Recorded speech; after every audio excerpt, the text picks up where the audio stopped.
In 1965 at Vatican II, they wrote in Gaudium et Spes 79, "Certainly war has not been rooted out from human affairs as long as the danger of war remains and there is no competent and sufficiently powerful authority at the international level, then they acknowledge the right to self-defense." But implicitly, they're saying the way to get past the threat of war is to have a competent international authority, sufficiently powerful.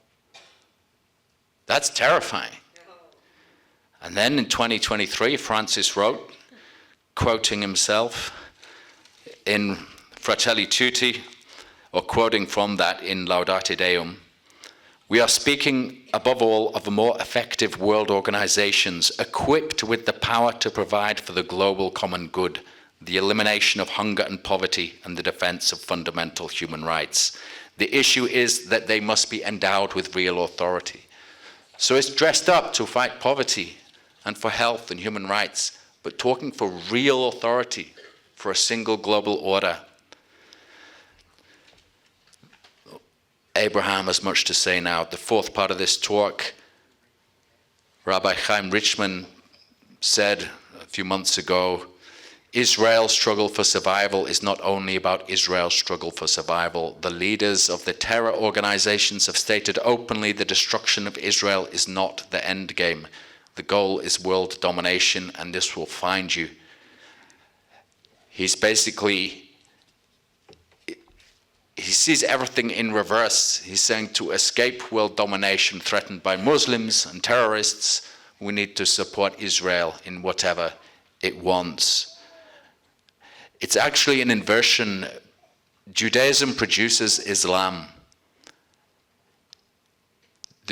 The Jews told the Arabs in the 7th century, the prophet will come who will subdue you all. He'll dominate the world. Moses spoke of him.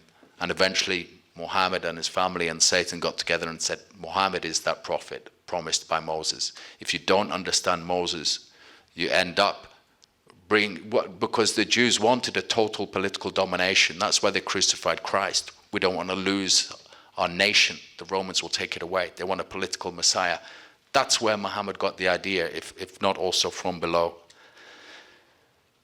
And Israel wants to draw Christians into the fight between Muslims and Jews and make it a fight between Muslims and Christians.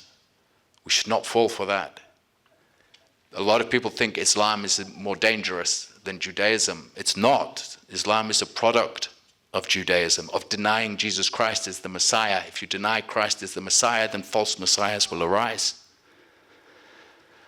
The Quran, Surah 2, 136 says, we believe in Allah and what has been revealed to us and what has been revealed to Abraham and Ishmael and Isaac and Jacob and the descendants, and what was given to Moses and Jesus and what was given to the prophets from their Lord.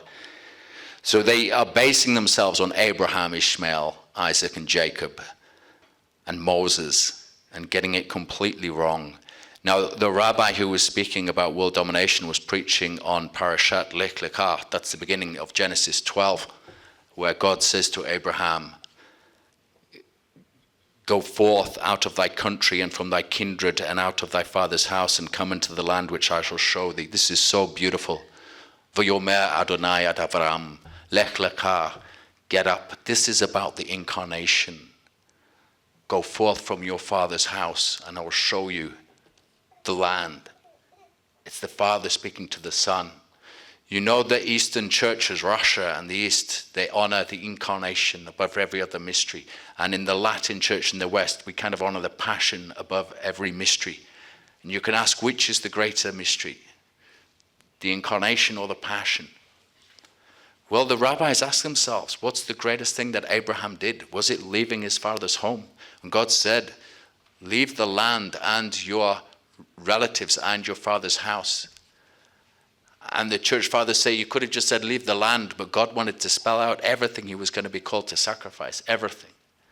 And this is like that Jesus' foreknowledge when he's coming to earth to leave his father's house, as it were. Of course, he's always there in heaven. And then when Abraham was willing to offer his son Isaac, his promised son, his beloved son, on the mountain where Jesus was crucified. This is a taste of the passion that Abraham, the man of faith, went through, and so he becomes the father of many nations in faith. Those two things Abraham did, leaving his home and being willing to sacrifice his son, speak of the incarnation and the passion.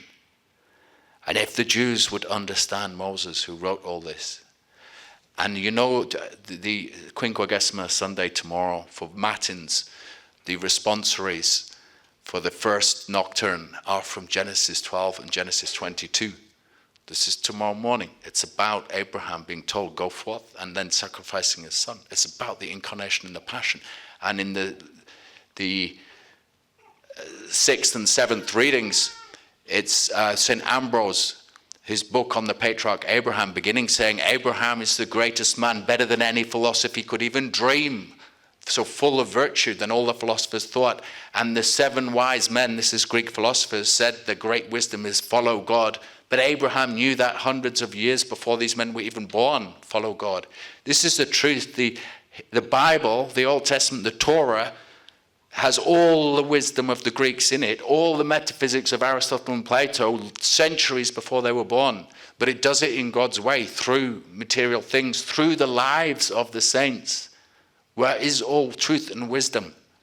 And this is our readings for Matins tomorrow, except in 1959, they ripped a bunch of that out. So if you're on the 62 calendar, you miss it. And if you're on the Novus Ordo, I don't think you get any of it. And the gospel tomorrow, Jesus saying to his apostles that he will suffer and die and rise again. And St. Gregory the Great explaining this was to comfort them so when it happened, they wouldn't panic. So we need to know in advance, it's going to be hell, but then Our Lady's Immaculate Heart will triumph. And the man cried out, the blind man, Son of David, have mercy on me. And they got angry and tried to shut him up. He cried out again, and Jesus cured his blindness. This is about the conversion of the Jews. He cried out twice to the Son of David. Have to understand who is the Son of David. If we understand the Old Testament right, it's Jesus. And the first time he cried out, maybe that stood for that first generation with the apostles. And the second time is for the last generation of Jews. And they got angry with them in the meantime.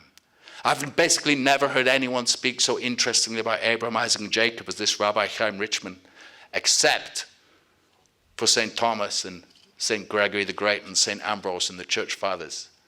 I think the rabbis, the Orthodox rabbis, the ones who, like Rabbi Richman, unfortunately, when he speaks of Palestinians, you can see his fury. He wants them dead.